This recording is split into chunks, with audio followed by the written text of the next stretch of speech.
7-13 ივლისის იღბლიანი ზოდიაქოს ნიშნები. ეს ის კვირაა, როცა ერთმა სიტყვამ, ერთმა იდეამ ან ერთმა შეტყობინებამ შეიძლება ყველაფერი შეცვალოს. გონება იძენს სისუფთავეს, გული თავისუფლებას. ტყუპები. შენ ხარ ამ კვირის ვარსკვლავი. ვენერა შენს ნიშანშია, სიყვარული, ყურადღება და მსუბუქი ქარიზმა შენს გარშემოა. ხალხი გისმენს, გწერს, იზიდავ და შენზე ზუსტად ის შთაბეჭდილება რჩება, რაც გინდა, იყავი თავისუფალი და ფლირტით სავსე, ბედი შენს ენაზე ლაპარაკობს.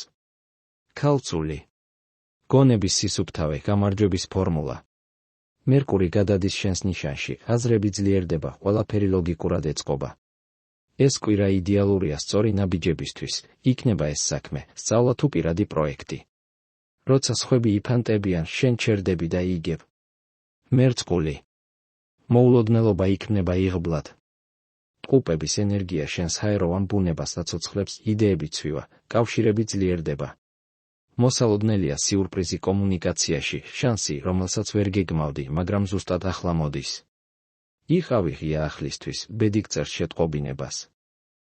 დაწერე კომენტარში შენი ზოდიაქოს ნიშანი და ფრაზა, ყველაფერი შეიძლება დაიწყოს ერთი შეტყობინებით.